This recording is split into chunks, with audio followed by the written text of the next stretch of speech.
तो hello everyone, स्वागत है आपका नए वीडियो में। तो इस वीडियो में बात करने वाले हैं इंग्लिश लिटरेचर के एक और सब्जेक्ट जिसका नाम है BSOG 171 यानी कि Indian society images and reality. यानी हम लोग इस चैप्टर में पढ़ने वाले हैं कि इंडियन सोसाइटी को किस तरह से पोर्ट्रे किया गया है या फिर इंडियन सोसाइटी के अंदर हमें क्या क्या देखने को मिलता है। ठीक है, तो इसके टोटल सिलेबस को हम इस वीडियो में डिस्कस करने वाले हैं। इसके साथ ही इसके जो क्वेश्चन पूछे गए यानी कि प्रीवियस ईयर क्वेश्चन है उसको भी मैं बताने वाला हूँ, और जो इंपॉर्टेंट क्वेश्चंस आपके एग्जाम के लिए होंगे वो भी मैं यहाँ पे आपको देने वाला हूँ। ठीक है, तो आइए हम पहले इसके टोटल सिलेबस को देख लेते हैं। तो टोटल आपको यहाँ पे 3 ही ब्लॉक्स मिलते हैं। काफी छोटा सिलेबस है इसका, लेकिन बहुत ही इंपॉर्टेंट है आपके एग्जाम पर्सपेक्टिव से। ठीक है, तो आइए हम देखते हैं। पहला जो ब्लॉक है वो है आइडियाज ऑफ इंडिया, यानी कि यूनिट 1 में हम देखते हैं सिविलाइजेशन एंड कल्चर, यानी जो इंडियन कल्चर और सिविलाइजेशन है उसके बारे में आपको पढ़ना है। यूनिट 2 में हम देखते हैं इंडिया एज कॉलोनी था, यानी कि जब इंडिया ब्रिटिश का एक कॉलोनी था तो उनका कैसे इस्तेमाल करते थे वो लोग। ठीक है, यूनिट 3 में हम देखते हैं नेशन, स्टेट एंड सोसाइटी, यह हमें पढ़ना है। ब्लॉक 2 में आते हैं तो इंस्टीट्यूशंस एंड प्रोसेसेस। ठीक है, तो यूनिट 1 इसका है विलेज इंडिया, फिर यूनिट 2 देखते हैं अर्बन इंडिया, यूनिट 3 में लैंग्वेज एंड रिलीजन, फिर आता है कास्ट एंड क्लास, फिर ट्राइब एंड एथनिसिटी, फिर फैमिली एंड मैरिज, फिर किनशिप। तो ये सारे टॉपिक्स जो है ब्लॉक 2 के अंदर आपको देखने को मिलते हैं। ब्लॉक 3 की बात करें तो क्रिटिक्स के बारे में यहाँ पे पढ़ना है, यानी यूनिट 1 में class, power and inequality, unit 2 में हम देखते हैं रेजिस्टेंस एंड प्रोटेस्ट। तो इन सारे यूनिट्स और ब्लॉक्स को हम लोग बारी बारी से देखते हैं। तो ब्लॉक 1 की बात करें, आइडियाज ऑफ इंडिया के अंदर आपको पढ़ना है कि हमारे जो इंडियन कल्चर और सिविलाइजेशन है उसको हम लोग एक्सप्लोर करेंगे यहाँ पे। ठीक है, यानी कि किस तरह से हमारे यहाँ चीजें थी अब ब्रिटिश के आने से पहले और ब्रिटिश के आने के बाद। ठीक है, इंडिया एज कॉलोनी, यहाँ पे हम लोग को एग्जामिन करने को मिलेगा कि the socio economic transformation under colonial rule, यानी कि कॉलोनियल रूल के टाइम पे जो हमारे देश में जो सोशियो इकोनॉमिक जो ट्रांसफॉर्मेशंस हुए हैं उसके बारे में पढ़ना है। जो यूनिट 3 है नेशन, स्टेट एंड सोसाइटी, उसके अंदर हमें पढ़ना है। जो यूनिट 3 है नेशन, स्टेट एंड सोसाइटी, यहाँ पे हम देखते हैं analyse the emergence of modern India as a nation state and its societal dynamics. ठीक है, बेसिकली हमें यहाँ पे पढ़ना है कि ब्रिटिश कॉलोनियल रूल के बाद जो हमारे देश में जो एक चेंज आया, ड्रास्टिक चेंज आया, बहुत सारे जो लीडर्स सामने आए जिन्होंने मॉडर्न इंडिया की नींव रखी है उसके बारे में पढ़ना है। ठीक है, ब्लॉक 2 की बात करें तो इसमें ज़्यादा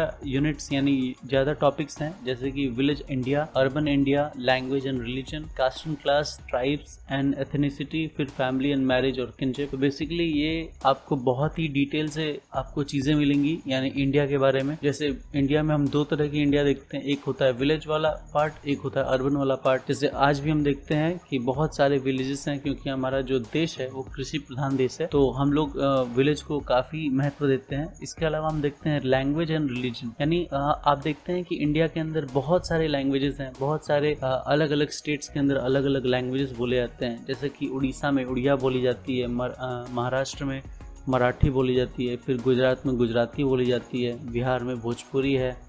इसके अलावा और भी बहुत सारी, जैसे यूपी में मैथिली वगैरह भी बोली जाती है। फिर हम साउथ में जाते हैं तो बहुत सारे लैंग्वेजेस हैं। तो अलग अलग तरह के लोगों के कारण और अलग अलग तरह के रहन सहन के कारण ही हमारा जो देश है वो बहुत ही डाइवर्स देश कहलाता है। तो उसके बारे में हमें पढ़ना है। फिर कास्ट एंड क्लास की बात करें तो हमारे देश में कई सारे कास्ट भी मौजूद हैं, जैसे आप पिक्चर में देख सकते हो द कास्ट सिस्टम। ठीक है, उसमें ब्राह्मण सबसे ऊपर हम लोग मानते हैं, फिर क्षत्रिय, फिर वैश्य, शूद्रास, फिर और भी आते हैं, हरिजन्स आते हैं। तो ये सारे कास्ट सिस्टम हमारे देश में पहले एग्जिस्ट करते थे। आज तो हम लोग कम कर रहे हैं इसको, ताकि एक डिवीजन ना आए लोगों के बीच में। ठीक है, इसके अलावा ट्राइब एंड एथनिसिटी, ये आप जानते होंगे। जैसे हमारे देश में ट्राइब्स भी बहुत सारे रहते हैं, जैसे जंगलों में, जैसे छत्तीसगढ़ हो गया, झारखंड हो गया, मध्य प्रदेश हो गया, और भी लगभग हर स्टेट में जो है एक जंगल वाला एरिया है जहाँ पे ट्राइब्स रहती हैं। ठीक है, और उनकी जो एथनिसिटी है, जो आइडेंटिटी है, उसके बारे में भी आपको थोड़ा सा जानने को मिलेगा।